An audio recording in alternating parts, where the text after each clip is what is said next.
Presidencial, Díaz deja el poder cumpliendo con su primera enmienda constitucional que prohíbe la reelección inmediata. Le cede la silla a alguien de su confianza, el general Manuel González. Manuel González y Porfirio Díaz se hicieron compadres y también aliados en la campaña de Tuxtepec que lleva Porfirio Díaz al poder. Manuel, Porfirio, qué bueno que te diste tiempo de no venir. podía faltar. Era entregarle el poder a un miembro de su equipo, a una gente suya, a un compadre. Manuel González no tenía fuerza propia y esto pues hacía muy difícil que él pudiera consolidarse en el poder y mantenerse en el mismo.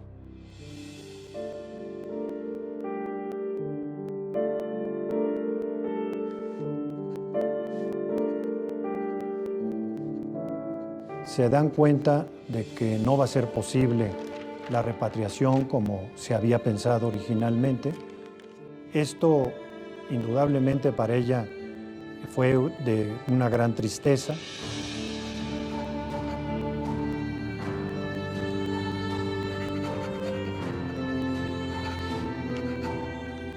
¿Cómo negárselo a un hombre que dedicó su vida a la patria? Carmelita, al ver que las circunstancias no eran posibles para que regresara Porfirio Díaz, lo cambia de la iglesia de Santo Honoré de Lo y compra un terreno en Montparnasse para que allí repose el cuerpo de Porfirio Díaz embalsamado. 6 años después de su muerte, Carmen coloca el cuerpo de Díaz en el cementerio parisino, pero aún alberga la esperanza de algún día regresar a México con él.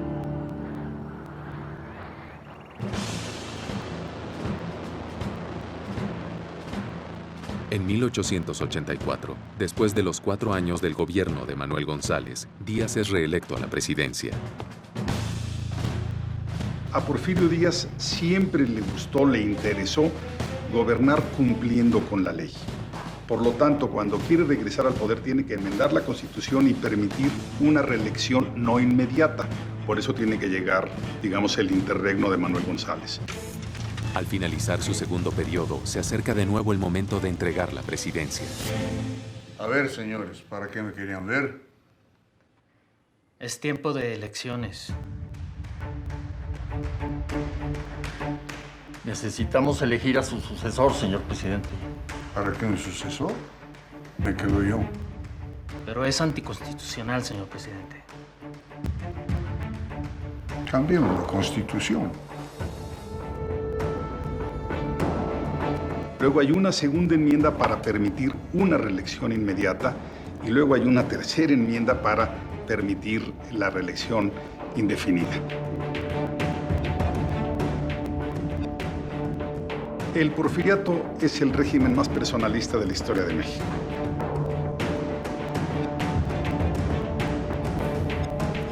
Vamos a trabajar, señores.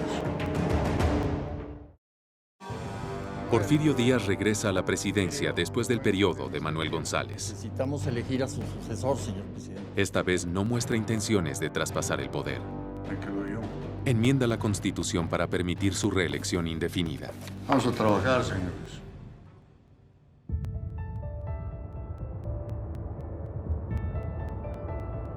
Carmelita regresa a México sin el cadáver de Porfirio Díaz. Doña Carmen, por favor, permítame. Después de casi 23 años en el exilio en Francia, Carmen Romero Rubio, quien fuese primera dama de México, regresa al país. ¡Hermanita! Hermanita linda. Carmelita consigue regresar a México en 1934. Doña Carmelita. Vivió primero con una familia de amistades. Qué gusto tenerla de regreso en México. Gracias, qué amable. Doña Carmen, ¿puedo hacerle unas preguntas? ¿Qué se siente regresar a su país? Yo nunca me he alejado de México. ¿Y cuáles son sus planes para su estancia en México? Lo que no le permitieron a mi esposo, descansar. Una vez que ella se instala en su casa, su vida se concentra primordialmente en su familia, continúa con sus obras de caridad y algunas actividades de tipo social.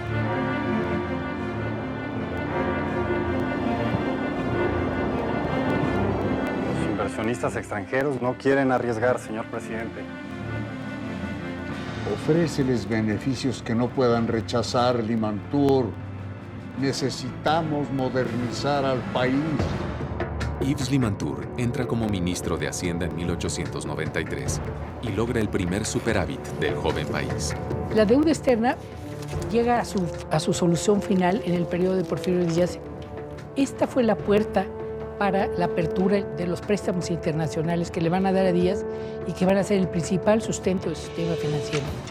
Gracias a la inversión extranjera, México cuadruplica su red ferroviaria y de telégrafo en un periodo de 25 años. El ferrocarril se convierte en símbolo del progreso.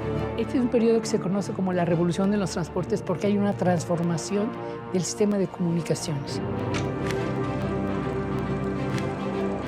Durante el porfiriato el país tiene una gran modernización y entonces surgen nuevas clases sociales. Por ejemplo, proletariado. Generaron también el desarrollo de enormes sectores de clase media.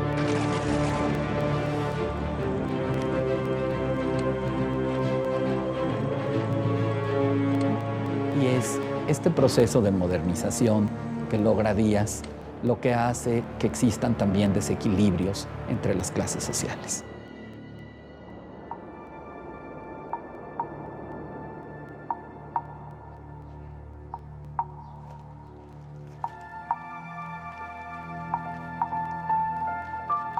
Firma aquí. Si no sabes, das una raya.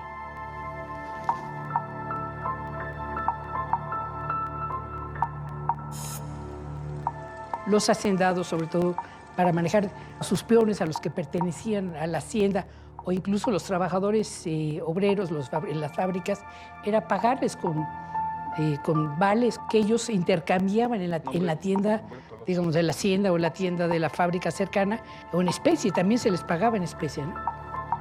¿Solo una? Necesito comida. No hay más. Firma aquí. Eran largas jornadas de 12 horas.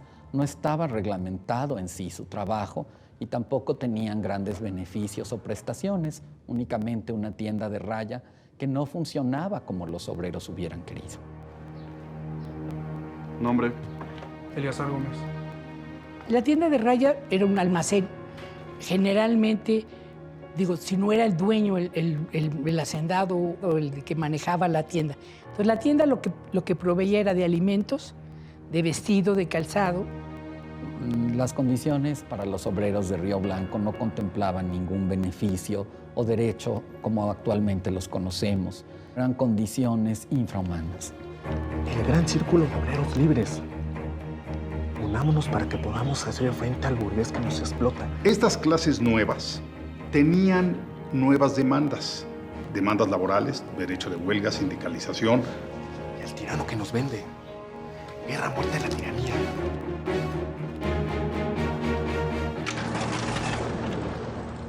$7,000 obreros de 30 fábricas hacen huelga.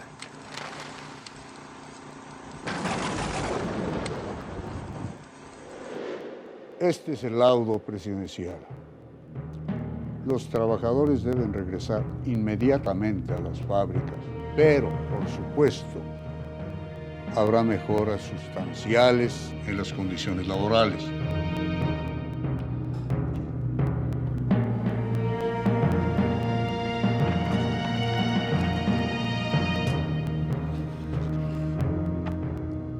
No dice nada de las tiendas de raya. Los trabajadores exigimos que se regularicen. Ambos lados deben ceder. Esa huelga termina aquí. El arbitraje de Díaz en Río Blanco tiene claroscuros. No era la intención de Díaz, ni fue completamente en contra de los obreros, pero así lo recibieron ellos. Se pueden retirar. Díaz no tomó en cuenta a la clase obrera en su gobierno porque apenas comenzaba a formarse. Y cuando se formó, Díaz era ya muy anciano para poder entender cuáles eran sus expectativas y sus esperanzas. ¡A la tienda de raya! ¡Vamos! ¡Vamos, pues! ¿Qué están haciendo? ¡Tomen, agarren lo que quieran! El problema de Río Blanco fue justamente el asalto a ciertas tiendas de raya y que secuestraron, digamos, los bienes y las propiedades de comerciantes.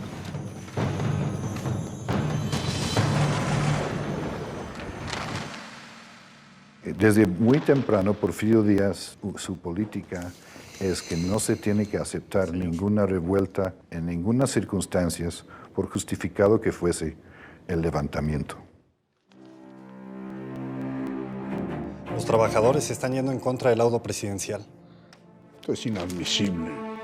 Así es, señor presidente. Eso es un desafío directo contra el gobierno.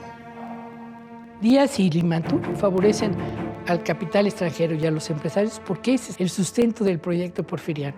Lo que importaba era ponerse a la altura y a la par del desarrollo que habían tenido el resto de los países europeos y los propios Estados Unidos y que México había quedado rezagado. Si el orden no puede ser restablecido por las buenas, tendrá que ser por las malas. Señor.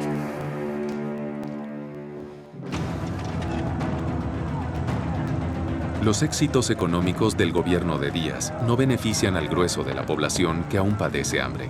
El resentimiento social se agudiza y estallan huelgas por todo el país.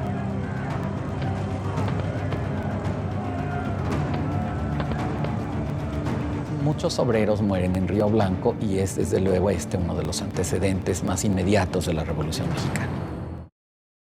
Ambos lados deben ceder. Durante el porfiriato, la nueva clase trabajadora va a la huelga y el presidente Díaz envía al ejército a controlar la situación. Muchos obreros mueren. Tendrá que ser por las malas. Y el enojo solo se incrementa.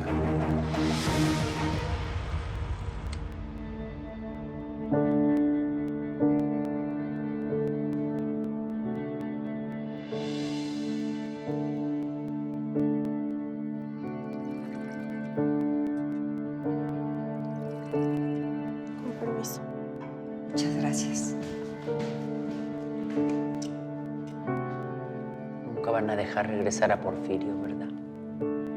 Ella se fue haciendo mayor a lo largo de los años, pero siempre prevaleció en ella el deseo de regresar a México el cadáver de Porfirio Díaz. Carmen fallece el 25 de junio de 1944 y es enterrada en México.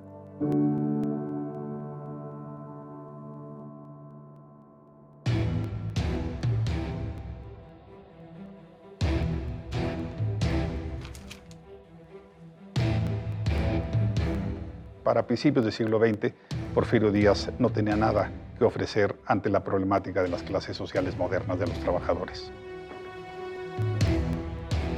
Desde el punto de vista político, pues, por supuesto, tiene sus costos, sobre todo en los momentos en que se recrudece la oposición o la crítica al sistema.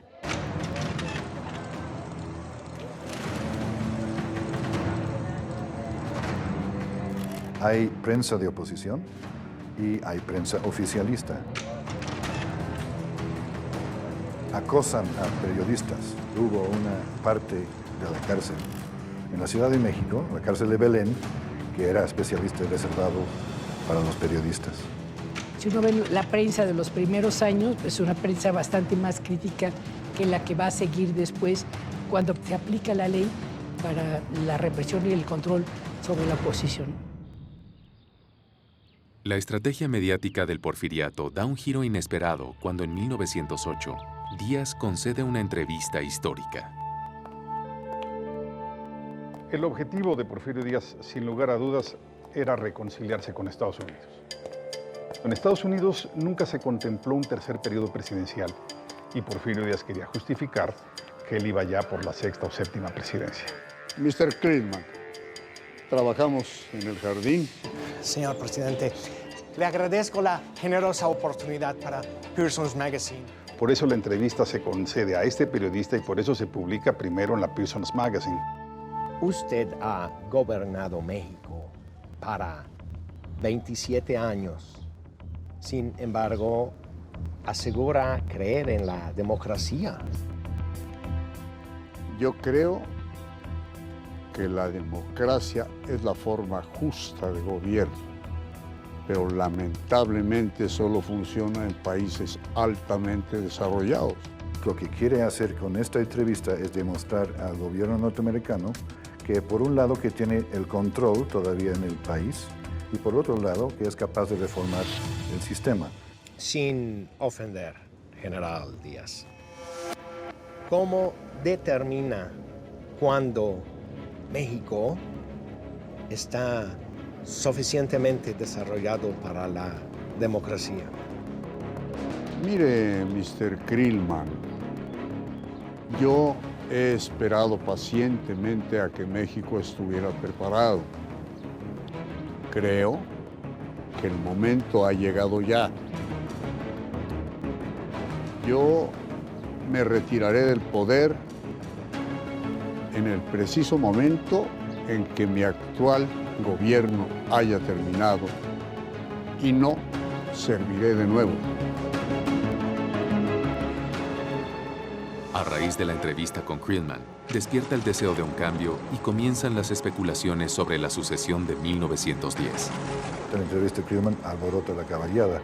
Hay muchas preguntas después de Porfirio muchos libros que se escriben, mucho comentario en la prensa, mucha organización política, clubes políticos y también corren rumores en el extranjero de que pues, se va Porfirio Díaz y el sistema o las finanzas mexicanas se van a cambiar. Francisco Madero gana popularidad en el foro del debate político. Se comienza a perfilar como candidato presidencial. Francisco Madero pertenece a una familia de las más ricas en México. Es hacendado, educado en California, en París. Madero es un porfirista, pero salta a la escena política con la publicación de su libro acerca de la sucesión presidencial.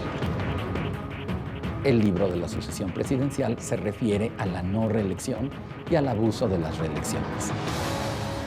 Se rumora que Madero va a ganar las elecciones. Tanta especulación está desmoronando al país. No estamos listos. No estamos listos para una transición. Pero si usted mismo dijo que... No importa lo que dije. Lo que importa es el país. Que el país me necesita. De acuerdo, señor, pero... Lo que desató la oposición electoral fue que Porfirio Díaz se desdijo. ¡Es el momento de acabar con este régimen! ¡Sufragio efectivo, no reelección! ¡Sufragio efectivo, no reelección! Al movimiento antirreeleccionista se van sumando todos los sectores de la población afectados por las políticas de Díaz y cada vez gana más fuerza. ¡Sufragio efectivo y no reelección! Dígame, Está oficial. prohibido hacer eso. Es la universidad. Tengo todo el derecho. ¡Es anticonstitucional! ¡Es anticonstitucional! ¡Es anticonstitucional! ¡Vámonos! Es la universidad.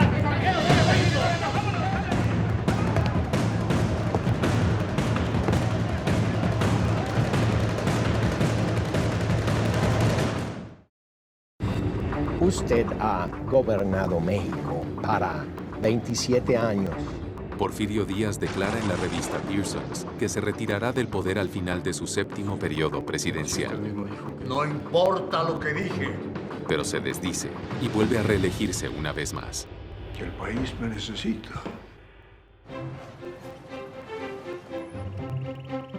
En 1910 se cumplen 100 años de la independencia de México. Díaz pretende marcar la culminación de su gobierno con la celebración